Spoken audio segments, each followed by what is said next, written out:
Jets Ward.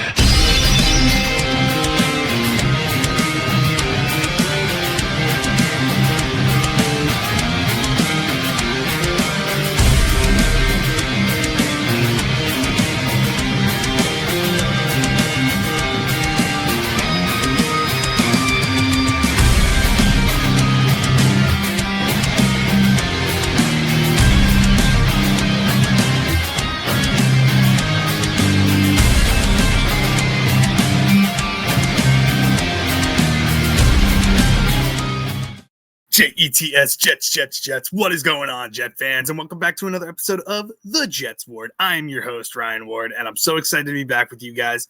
I got a fun one for you guys in this video. But first, if you have been here before, welcome back. You know I love having you guys here in The Jets Ward. You make these videos so much fun for me to make. I enjoy making them for you, and I love that you keep coming back for more. And if you are new here, welcome. Whether you're a Jets fan of another NFL team, or just the casual NFL fan, you are always welcome here in the Jets Ward. It is a safe space for you. Now, guys, another Sunday, another New York Jets lost. Today, the New York Jets go into New Orleans and get pummeled by the score of 29-6. Now, there's a lot of things going on. The Jets, as we know, they only have 3 wins on the season, 2 weeks left in the season of Aaron Glenn's first full head coaching year. And again, hasn't gone the way we wanted, but there are some bright sides to today, even though the Jets got their asses kicked. So getting into it, we're going to go through what we normally do, talk about the offense, talk about the defense, go through how the players did. But overall, just coming into it, I had a feeling the Jets weren't going to win. How everything's been going lately with getting pummeled by the Dolphins, by getting destroyed by the Jaguars, it just hasn't been good. Steve Wilkes ended up getting fired. Chris Harris, who hasn't been a defensive coordinator before, calling plays on the defensive side, and props to him. I think the defense did look a little bit better today. I understand the score is 29-6, but they seemed like more energetic and at least rallying towards the ball. And you got to realize what he's working with too. Malachi Moore, who was a 4th-round pick, looks like one of the better defensive players on that side. We have Jordan Clark, Dean Clark playing, Mikel Walker back there, Jamien Sherwood, who hasn't been great this year as our starting linebacker, played a little bit better today. Quincy Williams, I really like, but again, has been awful in coverage lately. And just working with a lot of undrafted players who were late round draft picks. Like, kudos to him for getting them to play, to rally a little bit. Granted, it wasn't great. Still gave up 29 points, but there were some more things that I liked. It wasn't bland like what Steve Wilkes was doing. We had 3 sacks today, which was great, but I do want to call out 2 of our players that were supposed to be some of the key figures on this defense before we even get into the stats and everything. Jermaine Johnson and Will McDonald have been awful. They feel like they're non-existent. And I'm tired of seeing this point where we had so much hopes for these guys. And I understand Jermaine Johnson's coming off an Achilles injury from last year, and it's difficult to come back from that. But you're out there and you're supposed to be a leader on this defense. Last week, you don't even speak to the media after getting your butts kicked by the Jaguars. And you're supposed to be a leader taking those bumps. Credit to Jamien Sherwood. He's been awful, but at least he's speaking to the media like he did last week and taking those lumps, talking about how we can get better. That leadership quality, I was really shocked from Jermaine Johnson that he did that. And it continues this week. He's been awful, just non-existent. And Will McDonald, too. Both of these guys are looking more as rotational defensive ends rather than stud 3-down guys. And that's shocking. And you got to think about, too, in the offseason, if you got a trade offer for one of these guys, I think you got to take it, depending on what it is. I know the Niners were interested in trying to get Jermaine Johnson. Maybe you rekindle those conversations. But, man, they have been very big disappointments. And it's looking like the Jets are going to have to look for more starting defensive edge help, which we thought we were good with. But I digress on that. kudos to Chris Harris for what he's working with. Defense wasn't great, but gave a little bit more than what they've done. So, getting into it today. The first thing I want to talk about, getting into the offense, Brady Cook, man. He's an undrafted rookie. He been making a lot of mistakes, but you understand that with an undrafted rookie. He wasn't drafted, so you expect these mistakes. But he has been downright awful. He went 22 for 35 today, 64.9 rating, threw for 188 yards, 8.5 per average yards in the air, 0 passing touchdowns, threw another interception into triple coverage today. Just did not see the defender there. Just not good. I like that he's trying to make plays happen, but man, it was awful. And he was sacked 8 times today. The offensive line didn't play great today, but he has no pocket awareness. He's just trying to maneuver around the pocket and running right into some defenders. It's really tough. I know our offensive line didn't play great today, and the Saints defensive line is not great either. So 8 sacks for them today is very concerning, and just awful offense today. And you could look at those 188 yards, sacked 8 times. Technically, net passing yards for him were 131 yards throwing today because of those 8 sacks. We only had a total offensive yards of 195. That's pitiful. I think today was Tanner Engstrand's worst game that he's called as the Jets offensive coordinator this year. I like Tanner Engstrand. I think he can be a very good offensive mind in this league. But today, there were no shots taken. There were just underneath throws, nothing getting going. Breece Hall couldn't get it going today, and it felt like our offense utterly collapsed. It was really, really sad to watch today on the offensive side of the ball. And I feel like that hurt the defense as well, because you can't get anything going. You're just putting your defense in an awful spot too, keeping them getting gassed out there, which in the beginning of the game, the Jets were keeping it close. It was field goals, back and forth. And then the offense just couldn't get it going. They sputtered around, and the Saints finally got the offense to start moving. And just the offense, very disappointing day. I was really disappointed with Brady Cook. I get he's an undrafted rookie, but man, you got to learn from some of those mistakes. Another game, another pick for him. The sacks keep piling up. Just not great for the offense today and Brady Cook. Getting into the next part, our run game. Jets had a total of 100. I don't even know if it was 130 yards. It might, I think so, depending on how many we had. But Breece Hall had 16 carries, 54 yards, no touchdowns. Our offense runs through him. If he can't get it going, then we're not going to get the offense going. Jeremy Ruckert, solid blocker still, but Jelani Woods not doing great either. He was targeted a couple times. Jeremy Ruckert was targeted a couple times. Losing Mason Taylor has been really hard on this tight ends group. Stone Smart got a little bit involved today, which was nice to see, but I don't think he's returning next year. Neither is Jelani Woods, in my opinion. Breece Hall just couldn't get it going another week. No touchdowns, 54 yards rushing. And again, if the offense doesn't go through him, the offense ain't going to work. And it's just sad to see. Really is. And I feel bad for Breece. I really wanted to get that 1,000-yard rushing mark this year. I just don't know if it's going to happen if we keep playing like this on offense. But then going into the pass game, again, 188 passing yards. Isaiah Davis was 4 for 4 for 52 yards. He's been showing a lot coming out of the backfield as a runner and a receiving threat. So kudos to him. He's getting better and better each week. I like seeing him more. I'm interested to see when Braylon Allen comes back next year. I think we need to add another running back to that running back room.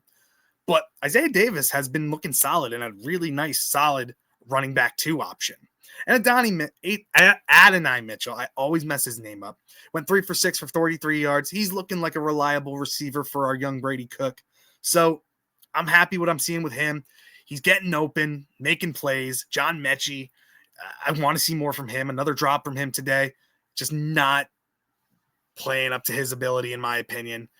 Overall, again, just a disappointing offensive day. And then getting into the next one, the kicking game. Nick Folk, he's just clutch. He does what he needs to do. It was 2 for 2 on field goals, long 36. We didn't score a touchdown, so we didn't need to kick any extra points. He had 6 total points today. Austin McNamara had 5 points for 231 yards, 3 inside the 20 and long of 55.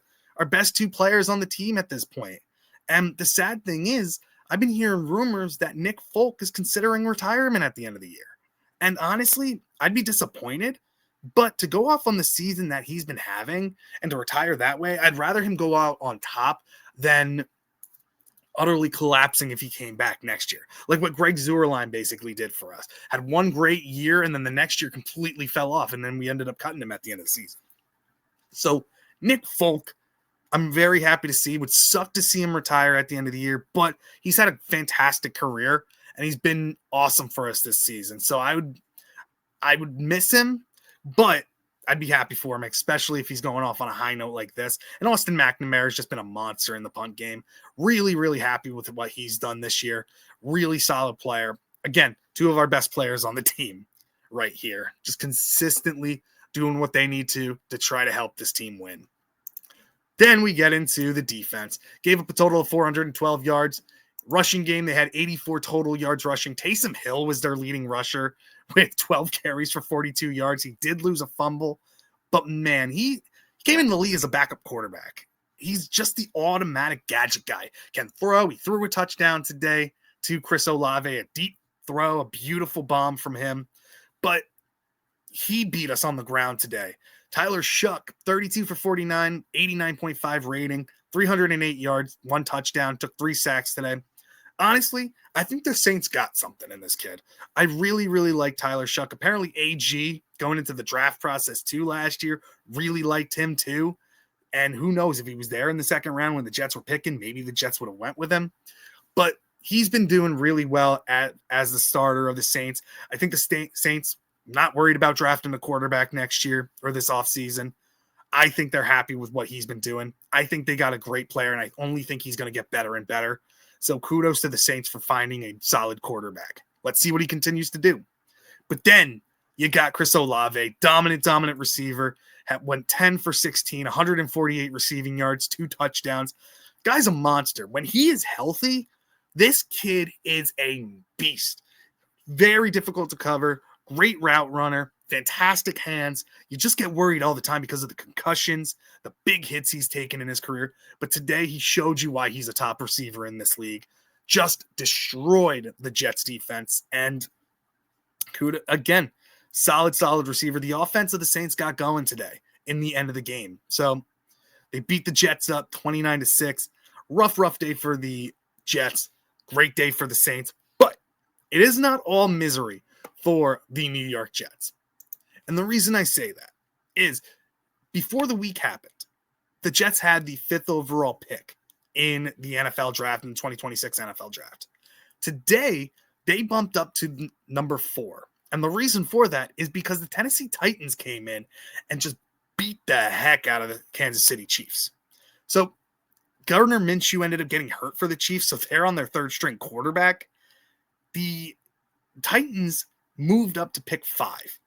So that helps the Jets out. And it could have almost been a very perfect day for the New York Jets because the Browns almost won today over the Bills. The Giants almost beat the Vikings.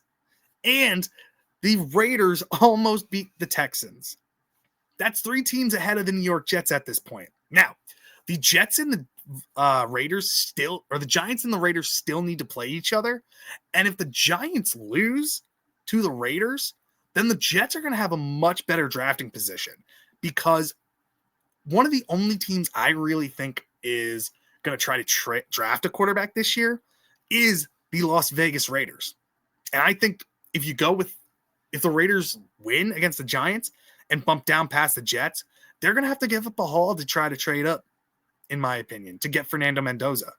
Now, if the Giants win or the Giants beat the Raiders, then the Raiders are going to have the number 1 overall pick, and I don't think they're going to win another game.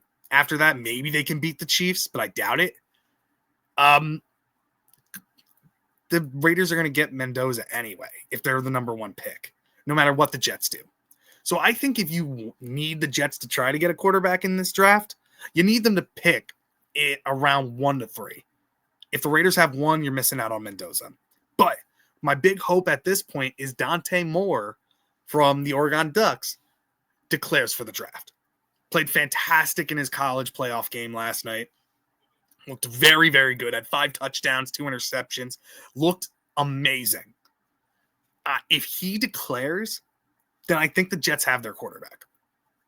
But that's only if he declares. I made a video on what this quarterback class could be if Ty Simpson goes back, if John Mateer goes back, if Dante Moore goes back to college, and it's not looking pretty. After Mendoza, it's basically not great.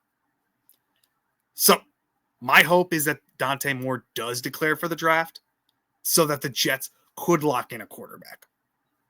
So they don't have to trade up for anybody. Because I think Dante Moore would fall to the Jets at pick 3 or 4. Now, with that being said, Colts play tomorrow night. They play the 49ers at home. If they lose, that pick from pick 18 is going to go up as well. And that could really, really help the Jets out too. Having 2 top first-round picks could be very, very solid for the Jets, whether you get a quarterback and a defensive player or go full defense in the first round, or a quarterback and a receiver, or quarterback and tight end. Dante Moore and Kenyon Sadiq could be very interesting. But there's a lot of things that still need to happen. We have 2 more weeks of the NFL season, so some interesting stuff. The Jets play the New England Patriots next week and then finish it off with the Bills. So going to be a rough couple of weeks to watch these games, but Jets, even though they get crushed, technically win with the draft position. They move up to pick 4. Let me know what you guys think of this game today. Let me know how you feel Chris Harris did as the new defensive coordinator. Do you think he deserves to keep the job, or do you think the Jets are going to be looking at other options in the offseason? And where do you think they go with quarterback?